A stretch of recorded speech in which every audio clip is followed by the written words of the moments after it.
Hey guys, book explainer here. आज हम लोग बात करेंगे द साइकोलॉजी ऑफ मनी के 17 chapter the seduction of pessimism के बारे में। आज के चैप्टर में हम बात करेंगे एक ऐसे कॉन्सेप्ट की जो बहुत लोगों के दिमाग में ऑलरेडी चल रहा होता है। सोच के देखिए, अगर कोई बोले मार्केट क्रैश होने वाला है या अगला इकोनॉमिक रिसेशन आ रहा है तो हम तुरंत अलर्ट हो जाते हैं। लेकिन अगर कोई कहे सब ठीक होगा, मार्केट रिकवर करेगा, तो हम कहते हैं हाँ हाँ सब कहते हैं। क्यों ऐसा होता है? क्यों नेगेटिविटी ज़्यादा रियल लगती है? आज के वीडियो में इसी को एक्सप्लोर करेंगे। क्यों पेसिमिज्म ज़्यादा स्मार्ट लगता है? नेगेटिव न्यूज़ हमारे दिमाग में ज़्यादा इम्पैक्ट डालती है। डैनियल, एक नोबेल प्राइज़ विनर साइकोलॉजिस्ट, कहते हैं कि हम इवोल्यूशन के थ्रू इस तरीके से डिज़ाइन हुए हैं कि हम नेगेटिव चीज़ों पे पहले रिएक्ट करें। फॉर एग्ज़ाम्पल, अगर आप जंगल में हो और आपको आवाज़ आए, आप सोचोगे कुछ खतरा हो सकता है, ना कि शायद कुछ अच्छा हो रहा है।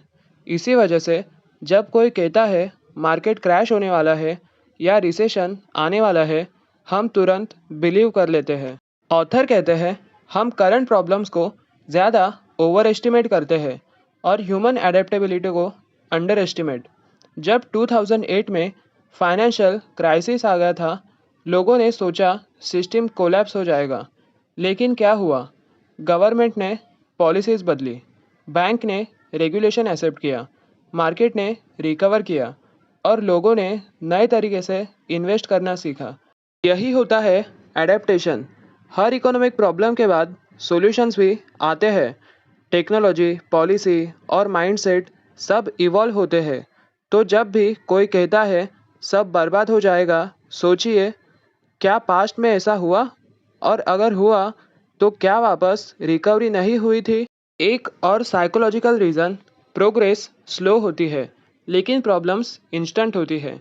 फॉर एग्ज़ाम्पल, एक कंपनी 10 साल में 500% ग्रो करती है, लेकिन अगर एक क्वार्टरली लॉस हो जाए तो लोग पैनिक में शेयर बेच देते हैं।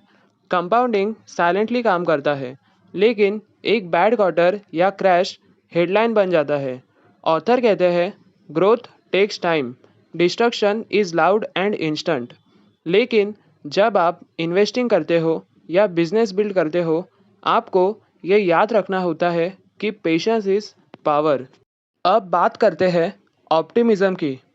पेसिमिज्म एक शील्ड लगता है, जैसे कोई हमें बचा रहा हो, लेकिन ऑप्टिमिज्म लोगों को ऐसे लगता है जैसे कोई सेल्स पिच कर रहा हो। ट्रूथ यह है कि ऑप्टिमिज्म बोरिंग होता है, लेकिन स्टैटिस्टिकली यही काम करता है। जितने भी बड़े इन्वेस्टर हैं, जैसे वॉरेन बफेट, उन्होंने मैक्सिमम पैसा लॉन्ग टर्म ऑप्टिमिज्म से बनाया है, ना कि पैनिक सेलिंग से।